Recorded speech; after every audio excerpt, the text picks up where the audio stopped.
Good afternoon students. जैसा कि आप लोगों को याद है कि अपन जो है फेज इक्विलिब्रियम अपनी यूनिट कर रहे थे, जिसके अंदर अपन ने अभी तक वन कंपोनेंट सिस्टम स्टार्ट कर दिया था और उसमें वाटर सिस्टम कर लिया था ना। वाटर सिस्टम हमने कंप्लीट कर लिया था। आई होप आपको समझ में आ गया होगा वो पूरा। आज हम लोग उसी के अंदर अपना सेकंड एग्जांपल स्टार्ट करेंगे, यानी कि sulphur system. One component system में आपके दो ही एग्जांपल हैं कोर्स में, पहला वाटर सिस्टम और दूसरा सल्फर सिस्टम। सल्फर सिस्टम ख़त्म होते ही अपन टू कंपोनेंट सिस्टम पे चले जाएंगे। ठीक है, तो अपन स्टार्ट करते हैं सल्फर सिस्टम। यानी देखिए, ये भी जैसा कि अपन देखेंगे कि मैंने जो फर्स्ट लाइन लिख रखी है वो यही है कि ये भी वाटर की तरह क्या है, वन कंपोनेंट सिस्टम है। ठीक है, क्योंकि हमें वन कंपोनेंट सिस्टम के ही एग्जांपल पढ़ रहे हैं हम, तो ये भी वाटर की तरह क्या है, एक वन कंपोनेंट सिस्टम है। परंतु सल्फर सिस्टम में फेजेस तीन नहीं होती। वाटर में आपको याद है तीन फेजेस थी, सॉलिड, लिक्विड और गैस। सल्फर में फेज तीन नहीं होती बल्कि तीन से ज़्यादा होती है। टोटल 4 फेजेस होती हैं, यानी 4। उसका कारण क्या है कि सल्फर में जो है अपरूपता यानी एलोट्रॉपी पाई जाती है। आपको याद होगा एलोट्रॉप्स क्या चीज़ होती है। जैसे कार्बन है, उसके एलोट्रॉप्स होते हैं, ग्रेफाइट है, डायमंड है, फुलरेन है। इसी टाइप से सल्फर के एलोट्रॉप्स होते हैं, क्रिस्टलाइन एलोट्रॉप्स होते हैं सल्फर के सॉलिड में। एक होता है रोम्बिक सल्फर यानी विषम लंबाक्ष सल्फर, और एक होता है मोनोक्लिनिक सल्फर यानी एकंताक्ष सल्फर। ठीक है, तो ये दो अप्रूप भी पाए जाते हैं, और एक लिक्विड हो जाएगी और एक सॉलिड सरफेस, सॉरी एक वेपर फेज हो जाएगी। तो सॉलिड के अंदर दो फेजेस हो गई, है ना। जो एलोट्रॉप्स हैं वो दोनों अलग अलग हैं। ठीक है, और एक लिक्विड फेज और एक गैस फेज। तो इस वजह से टोटल सल्फर में कितने होती हैं, 4 फेजेस होती हैं। ठीक है, ये देखिए चारों फेजेस यहाँ लिखी गई हैं। रोम्बिक सल्फर यानी ठोस विषम लंबाक्ष। ठीक है, मोनोक्लिनिक सल्फर यानी कि सॉलिड मोनोक्लिनिक सल्फर एकंताक्ष। ठीक है, लिक्विड सल्फर और वेपर सल्फर। इन चारों की क्या है, एक शॉर्ट फॉर्म भी है, ये आपको याद रखनी है, क्योंकि पूरे सिस्टम को जब हम एक्सप्लेन कर रहे हैं तो हम ये जो फॉर्म है ये ही यूज़ करेंगे, ध्यान रखना। इन सब में एस का मतलब है सल्फर, आर मतलब रोम्बिक सल्फर यानी विषम लंबाक्ष, एम मतलब मोनोक्लिनिक सल्फर यानी एकंताक्ष, एल मतलब लिक्विड यानी सल्फर लिक्विड, और वी मतलब वेपर यानी वेपर सल्फर। तो प्लीज़ आप ये चारों टर्म्स फटाफट से याद कर लीजिए, बिल्कुल सिंपल है। आर मतलब रोम्बिक, मोनोक्लिनिक, लिक्विड, वेपर, क्योंकि आगे हम जब ये पढ़ रहे हैं तो पूरा इसके अंदर ये यूज़ करेंगे। ठीक है, अब देखिए एक सिंपल सा मैथमेटिक्स है, हम जानते हैं यहाँ कंपोनेंट तो एक है, तो यहाँ फेजेस का मान कितना हो सकता है मैक्सिमम। फेजेस का मान मैक्सिमम 3 हो सकता है, क्योंकि जब आप फेजेस का मान 3 रखोगे तो जो डिग्री ऑफ फ्रीडम है उसका आंसर क्या आएगा। डिग्री ऑफ फ्रीडम होता है C-P+2। अब C तो 1 है, ये तो फिक्स है। फेजेस का मान अगर आप 3 रख दोगे तो +2 है साइड बाद में, तो डिग्री ऑफ फ्रीडम हो जाएगा 0। और डिग्री ऑफ फ्रीडम यानी स्वतंत्रता की कोटि 0 से कम नहीं हो सकती, पॉसिबल ही नहीं है। भाई स्वतंत्रता की कोटि मिनिमम कितनी होगी, 0। लेकिन अगर आप फेजेस की वैल्यू 4 रख देते हो तो डिग्री ऑफ फ्रीडम हो जाता -1। इसलिए हम कह रहे हैं कि यहाँ पर 4 फेजेस को एक साथ रखना पॉसिबल नहीं है। नो डाउट 4 फेजेस होती हैं, लेकिन एक टाइम में एक साथ 3 से ज़्यादा फेजेस इकट्ठी नहीं रह सकती या एक साथ इक्विलिब्रियम में नहीं रह सकती, बिकॉज डिग्री ऑफ फ्रीडम की वैल्यू मिनिमम 0 हो सकती है, इससे कम नहीं हो सकती। ये देखिए, ये फॉर्मूला है आपका। जैसे मैंने फेजेस की वैल्यू मैक्सिमम रख ली 3, अगर मैं 3 रखता हूँ तो यहाँ डिग्री ऑफ फ्रीडम आता है 0। लेकिन यही अगर मैं फेजेस की वैल्यू 4 रखता हूँ तो मेरी डिग्री ऑफ फ्रीडम आता है -1। It is not possible. इसीलिए है कि कभी भी नो डाउट सल्फर के अंदर 4 फेजेस होती हैं, लेकिन ये चारों फेजेस एक साथ एक समय पर इक्विलिब्रियम में नहीं रह सकती। मैक्सिमम कितनी रह सकती हैं, 3 रह सकती हैं। ठीक है, तो फेजेस की मैक्सिमम वैल्यू कितनी हो सकती है, 3 हो सकती है, इससे ज़्यादा नहीं हो सकती। ठीक है, अब उसके बाद हम देखते हैं कि सल्फर के डायग्राम में टोटल एरियाज कितने हैं, 4 हैं, यानी क्षेत्र 4 हैं। ट्रू इक्विलिब्रियम यानी सही साम्य कितने हैं, 6 हैं। ठीक है, और 3 यहाँ क्या है, Meta equilibrium, Meta stable equilibrium, यानी कि जो मित स्थाई साम्य होते हैं वो कितने हैं, 3 हैं, ठीक है। और 3 ही यहाँ पर क्या है, सामान्य त्रिक बिंदु हैं, यानी ट्रिपल पॉइंट जो है वो कितने हैं, 3 है नॉर्मल। और एक यहाँ पर क्या है, मेटा स्टेबल ट्रिपल पॉइंट है, ठीक है। अगर आप सल्फर का फेज डायग्राम देखें तो वो कुछ ऐसा है। नो डाउट वाटर वाला बहुत सिंपल था, ये वाटर से थोड़ा सा ज़्यादा कॉम्प्लिकेटेड है, लेकिन वही चीज़ है इसमें भी कि अगर आपको डायग्राम याद है देन आई प्रॉमिस यू कि आपको एक भी वर्ड याद रखने की ज़रूरत नहीं है अगर आप इस डायग्राम को याद रखें तो, क्योंकि इस डायग्राम के थ्रू आप सब कुछ एक्सप्लेन कर सकते हैं, ठीक है। ये पूरा जो डायग्राम है सल्फर का, ठीक है, वही प्रेशर और टेम्परेचर के बीच में है, डिग्री सेल्सियस पे है temperature, note to scale, scale के अकॉर्डिंग नहीं है, हमने अपनी सुविधा के हिसाब से बनाया हुआ है, ठीक है। तो हमने कहा कि यहाँ पर जो है आपको याद होगा कि जब हमने वाटर सिस्टम किया तब भी हमने देखा था कि इसके अंदर कितने एरियाज़ होते हैं, कितने कर्व होते हैं, है ना, और कितने ट्रिपल पॉइंट होते हैं, हम उनको एक एक करके एक्सप्लेन करते हैं। तो एरियाज़ यहाँ पे टोटल कितने हैं, 4 हैं, ठीक है। और कर्व की हम बात करें तो 6 कर्व जो है वो यहाँ पर क्या है, ट्रू इक्विलिब्रियम के हैं, यानी सही साम्य के हैं, और 3 कर्व जो है यहाँ पर मेटा स्टेबल इक्विलिब्रियम के हैं, ठीक है। तो यानी टोटल कर्व कितने हो गए, 6 और 3 9, ठीक है। ट्रिपल पॉइंट अगर देखे जाएँ तो यहाँ पर टोटल 4 होते हैं, 3 तो कैसे हैं, ट्रू या जिसको हम कह सकते हैं नॉर्मल ट्रिपल पॉइंट है, सामान्य ट्रिपल पॉइंट जो होते हैं त्रिक बिंदु हैं, और एक त्रिक बिंदु कैसा है, मेटा स्टेबल त्रिक बिंदु है। अब वो कौन कौन से हैं, क्या क्या हैं, अभी हम डिस्कस करेंगे एक एक करके, ठीक है। तो देखिए सबसे पहले अगर आप इस डायग्राम को देखें, इसको थोड़ा सा और मैं छोटा करता हूँ ताकि ये आपके एकदम जो है स्क्रीन पे शायद पूरा आ जाए। ये देखिए ये डायग्राम है, आप यहाँ देखेंगे ए ओ, ओ से बी और बी से ई, ठीक है। आप देखेंगे कि इस पूरे के नीचे सब्लिमेशन है, ये देखिए यहाँ पर क्या है, वेपर सल्फर प्रेजेंट है पूरे में नीचे। अब वेपर जो बनेगी, देखिए ये सब्लिमेशन के थ्रू बन रही वेपर। अब सब्लिमेशन किसका होता है, आप जानते हैं सॉलिड का होता है, यानी कि सॉलिड रोम्बिक का भी हो सकता है, सॉलिड मोनोक्लिनिक का भी हो सकता है। तो नो डाउट सॉलिड फेज में ये दोनों की फेजेस अलग है, लेकिन जब ये वेपर फेज में आएंगे तो इनकी फेज एक ही हो जाती है, और वह है वेपर सल्फर। यानी देखिए ये सब्लिमेशन कर्व है ए से ओ वाला, किसका, रोम्बिक सल्फर का, ऐसा लिखा हुआ है यहाँ। और ये वाला जो है क्या बोलते हैं उसको, सब्लिमेशन कर्व है, यानी ऊर्ध्वपातन वक्र है, किसका, मोनोक्लिनिक सल्फर का। और ये तो नीचे पूरा वेपर है ही, ठीक है, या ये भी पूरी वेपर ही है, ध्यान रखना, और ये भी वेपर है।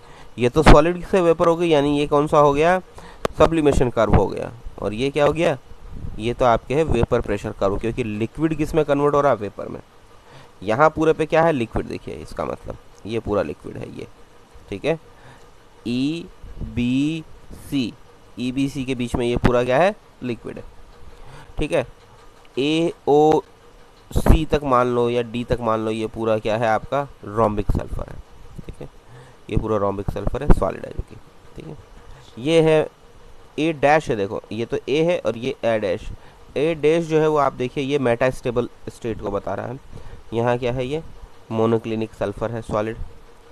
ये ट्रांजिशन कर्व है रोम्बिक और मोनोक्लिनिक के बीच में, आप देखिए, यानी कि ओ से सी तक, ओ से सी तक पे आप देखिए ट्रांजिशन हो रहा है, किसका, रोम्बिक सल्फर मोनोक्लिनिक में कन्वर्ट हो रहा है, और फिर उसके ऊपर प्रेशर का इफेक्ट दिखाया हुआ है। ये जो है टाइलाइन है PQRS, ये एक टाइलाइन है LMN, ठीक है। इस तरीके से ये पूरा है, ठीक है। ये क्या है, फ्यूज़न कर्व है एक तरीके से, C से D जो है ये पूरा क्या है, देखो C तक तो ये क्या था, ट्रांजिशन कर्व था, यानी यहाँ पे रोम्बिक मोनोक्लिनिक में कन्वर्ट हुआ, फिर ये मोनोक्लिनिक लिक्विड में कन्वर्ट हुआ, यानी पहले रोम्बिक मोनोक्लिनिक में कन्वर्ट हो रहा है, फिर ये मोनोक्लिनिक जो है फ्यूज़न कर्व के थ्रू लिक्विड में कन्वर्ट हो रहा है, ठीक है। लेकिन यहाँ पर देखो C से D जो है वो क्या, फ्यूज़न कर्व है, किसका, SR का, यानी कि रोम्बिक जो है वो डायरेक्ट लिक्विड में कन्वर्ट हो रहा है, यानी रोम्बिक मोनोक्लिनिक में कन्वर्ट हो फिर लिक्विड में कन्वर्ट हो, ये भी पॉसिबल है, और रोम्बिक डायरेक्ट लिक्विड में कन्वर्ट हो, ये भी पॉसिबल है, और लिक्विड तो वापस वेपर में आ ही जाएगा। तो आई थिंक आपको ये समझ में आ गया होगा, बिल्कुल सिंपल सा है, ठीक है। सब्लिमेशन कर्व देख लो पहले, रोम्बिक का ये, मोनोक्लिनिक का ये, और लिक्विड का ये क्या है, लिक्विड का बेसिकली वेपर प्रेशर कर्व है। नीचे पूरी वेपर है, ये इधर रोम्बिक की, इधर मोनोक्लिनिक की, ये लिक्विड की, यानी टोटल है तो वेपर ही, कुल मिला करके सेम ही है, एक ही फेज है। ठीक है, तो इस तरीके से हम इसको एक्सप्लेन करते हैं। अब आके हम एक एक करके इसमें देखते हैं कि जो है किस तरीके से ये है। ठीक है, देखिए सबसे पहले हम बात करते हैं एरियाज़ की। ये कर्व जो है वो क्या है, इतना ज़्यादा बड़ा था, या हम कहें कि इसको एक्सप्लेन करने में इतना टाइम लगेगा कि मैंने आपके इसको हर पेज पे लगाया है, ताकि आपको बार बार बैक ना जाना पड़े, पीछे ना जाना पड़े। हर पेज पे पढ़ के आप इसको देख सकते हैं कि ये हर पेज पे जो है लगा हुआ है। ठीक है, इसको कुछ इसी तरीके से यहाँ पर मैंने पेस्ट किया हुआ है। अब देखिए, हम सबसे पहले बात करते हैं एरियाज़ की। तो एरियाज़ कौन कौन से हैं इसके अंदर? हमने कहा कि टोटल यहाँ पर 4 एरियाज़ होते हैं, यानी कि 4 जो है वो क्षेत्र हैं। पहला है AOCD। ठीक है, AOCD देखते हैं हम अभी AOCD क्या है।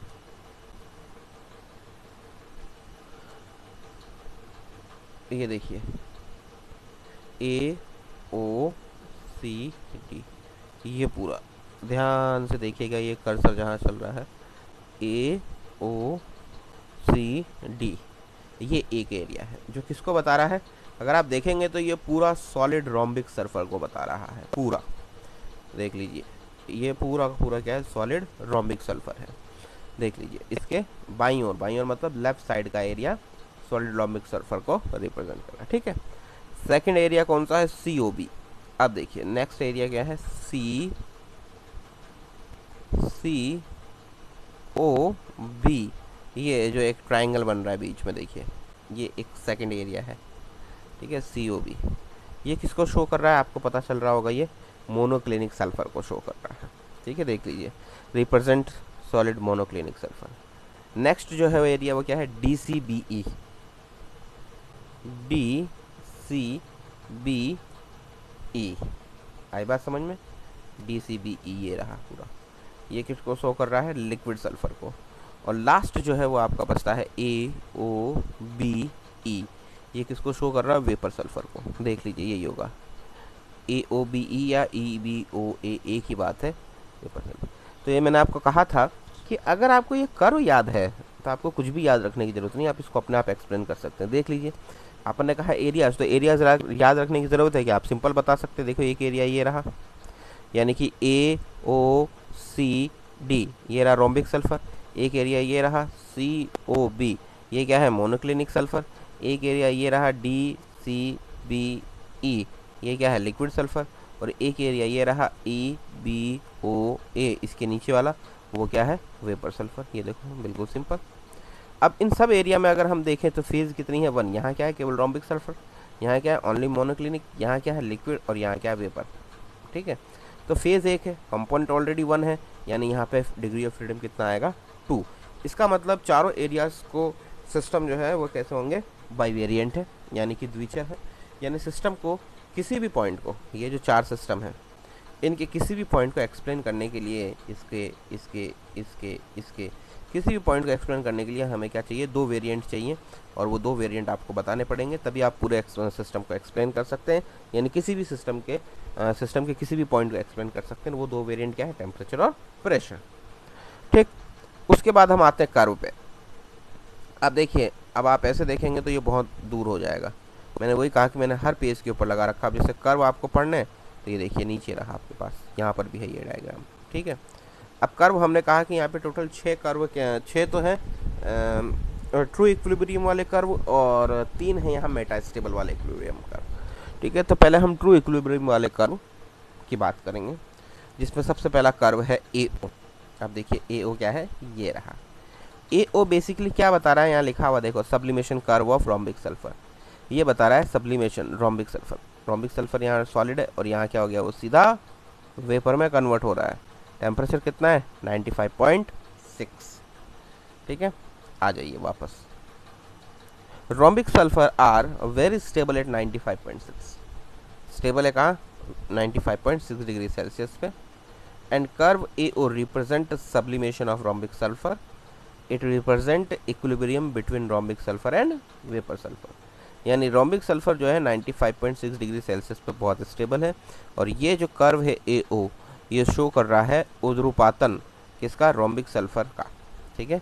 और ये इक्विलिब्रियम है यानी साम्य है किसके बीच में, रोम्बिक सल्फर और वेपर सल्फर के बीच में, यानी कि विषम लंबाक्ष और सल्फर की वाष्प के बीच में क्या है, ये उध्रुपातन साम्य है। आ गई बात समझ में, एस आर और एस पी के बीच में इक्विलिब्रियम। नेक्स्ट कर्व है ओ बी, ओ बी ये भी बिल्कुल वैसा ही है, मोनोक्लिनिक और किसके बीच में है, ये वेपर के बीच में है, ठीक है। ये यानी 95.6 के बाद मैंने कहा कि 95.6 तक तो क्या है, रोम्बिक सल्फर स्टेबल होता है, लेकिन टेम्परेचर जैसे 95.6 से बढ़ जाता है तो आप देखेंगे रोम्बिक सल्फर का अस्तित्व खत्म हो जाता है, वो किस में कन्वर्ट हो जाता है, मोनोक्लिनिक में कन्वर्ट हो जाता है। यानी 95.6 से नीचे अगर सब्लिमेशन करवा रहे हो तो सब्लिमेशन किसका होगा, रोम्बिक का होगा। लेकिन 95.6 से ऊपर अगर आप सब्लिमेशन यानी उध्रुपातन करवा रहे हो तो वो उध्रुपातन किसका हो रहा है, बेसिकली मोनोक्लिनिक का हो रहा है, ठीक है। यानी after 95.6 rhombic form of sulphur convert into monoclinic, monoclinic में कन्वर्ट होगी। यानी curve O B show sublimation of S M यानी मोनोक्लिनिक सल्फर के सब्लिमेशन को ये शो कर रहा है, कौन, ओ बी कर्व। इसीलिए यहाँ पर इक्विलिब्रियम है किसके बीच में, मोनोक्लिनिक सल्फर और वेपर सल्फर के बीच में। यानी ये जो चीज़ है ओ बी लाइन जो है ये शो कर रही है equilibrium between monoclinic sulphur and vapour sulphur के बीच में। क्लियर है, ठीक है। ये हो गया आपके बी यानी 120 के बाद तो ये लिक्विड में हो जाएगा इधर, और लिक्विड और वेपर। थर्ड अगर हम बात करें कर्व ओ सी, वो चीज़ आ गई ओ सी, ये एक ट्रांजिशन कर्व है किसके बीच में, रोम्बिक और मोनोक्लिनिक के बीच में। क्योंकि 95.6 के ऊपर जो है रोम्बिक सल्फर स्टेबल नहीं होता, यहाँ हम कहें रोम्बिक सल्फर का कोई अस्तित्व नहीं है। 95.6 तक रोम्बिक बहुत स्टेबल है, उससे ऊपर के टेम्परेचर पे जैसे ही आप टेम्परेचर बढ़ाओगे रोम्बिक किस में कन्वर्ट होने लगता है, मोनोक्लिनिक में। ये देखो कन्वर्जन दिखाया हुआ है। अब ये है कि ये ऐसा राइट हैंड साइड में झुका हुआ क्यों, तो ये इसके ऊपर प्रेशर का इफेक्ट है, अभी हम देखते हैं। यानी कि curve O C represent transition between crystalline allotropic form of sulphur, ठीक है। तो ये क्या है, क्रिस्टलाइन एलोट्रोपिक फॉर्म्स के बीच में ये क्या है, यहाँ पर जो है ट्रांजिशन बता रहा है, ठीक है। और it is called curve of transition, इसीलिए इसको हम क्या कह रहे हैं, संक्रमण का कर्व या संक्रमण कर्व भी कह रहे हैं इसको। इसको क्या कहते हैं हम, संक्रमण कर्व भी करते हैं ओसी को, ठीक है। 95.6 पे ये देखिए वही चीज़ है, is the transition point of S R. 95.6 जो है संक्रमण ताप है बेसिकली, यानी ट्रांजिशन टेम्परेचर या ट्रांजिशन पॉइंट कह सकते हैं कि जो रोम्बिक सल्फर है उसका संक्रमण ताप कितना है, 95.6। यानी इस पॉइंट पर 95.6 पर रोम्बिक सल्फर जो है वो कन्वर्ट होता है किसमें, मोनोक्लिनिक पे, ठीक है। तो curve OC represent effect of pressure. अब बात यह है कि साहब 95.6 पे जब कन्वर्ट हो गया तो पूरा इतनी लंबी लाइन की क्या ज़रूरत है, ये इतना बड़ा जो है ये क्या बता रहा है कि अभी तक कन्वर्ट ही हो रहा है, ये बेसिकली क्या है, इफेक्ट ऑफ प्रेशर, ठीक है। ये चीज़ क्या हो रही है कि ओसी जो है वो रिप्रेजेंट कर रहा है effect of pressure on transition temperature, कि ट्रांजिशन टेम्परेचर यानी संक्रमण ताप के ऊपर दाब के प्रभाव को ये शो कर रहा है ओसी। रोम्बिक सल्फर का मोनोक्लिनिक में कन्वर्ट होना वॉल्यूम इंक्रीज होने के साथ साथ संपन्न होता है। आप देखेंगे कि वॉल्यूम इंक्रीज होता है, यानी जब रोम्बिक सल्फर मोनोक्लिनिक में कन्वर्ट होता है तो वॉल्यूम क्या होता है, इंक्रीज होता है। इसीलिए दाब में वृद्धि के साथ इसके ताप में वृद्धि होती है।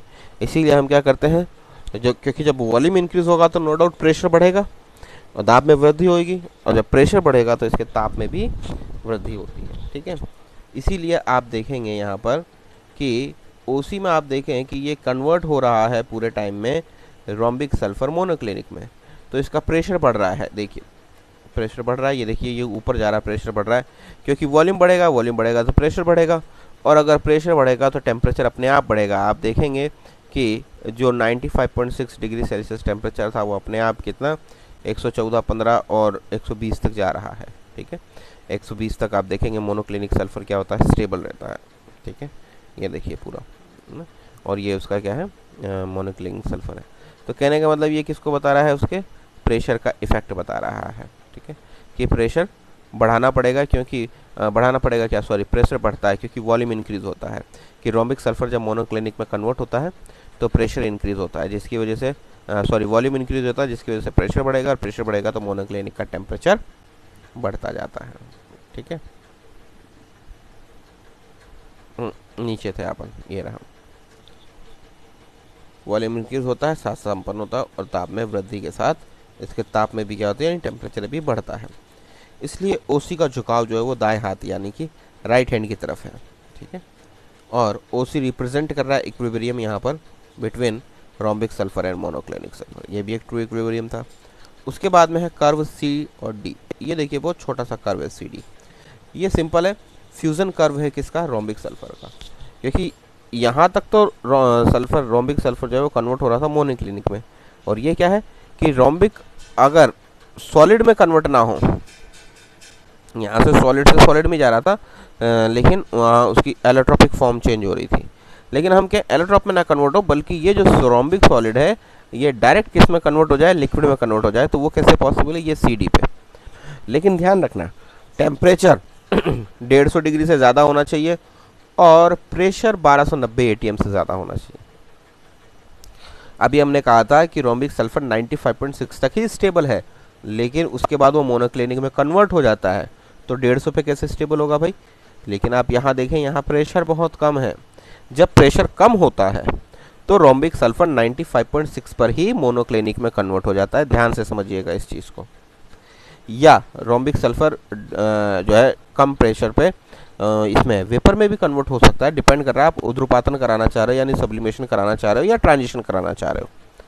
लेकिन आपने अगर सिस्टम का टेम्परेचर कर दिया 150 के ऊपर और प्रेशर बहुत ज़्यादा बढ़ा दिया यानी 1290 एटीएम कर दिया, ये तो नॉर्मल प्रेशर की बात हो रही है। यानी हाई प्रेशर पे जो है रोम्बिक सल्फर मोनोक्लिनिक में या वेपर में कन्वर्ट नहीं होता, ना तो उसका सब्लिमेशन होता है ना ही वहाँ पे ट्रांजिशन होता है, बल्कि जो रोम्बिक सल्फर है वो किस में कन्वर्ट होता है, लिक्विड सल्फर में कन्वर्ट होता है। इसीलिए जो सी डी है ये क्या है, फ्यूज़न कर्व है, यानी गलन, ये गल गया यहाँ पर है ना, ये गलन वक्र है यानी फ्यूज़न कर्व है। बहुत इंपॉर्टेंट है ये। ठीक है, तो ये देखिए it represent equilibrium between S R and liquid sulphur. ठीक है, it means it show fusion of S R. ये देखिए ये रहा फ्यूजन ऑफ एस आर।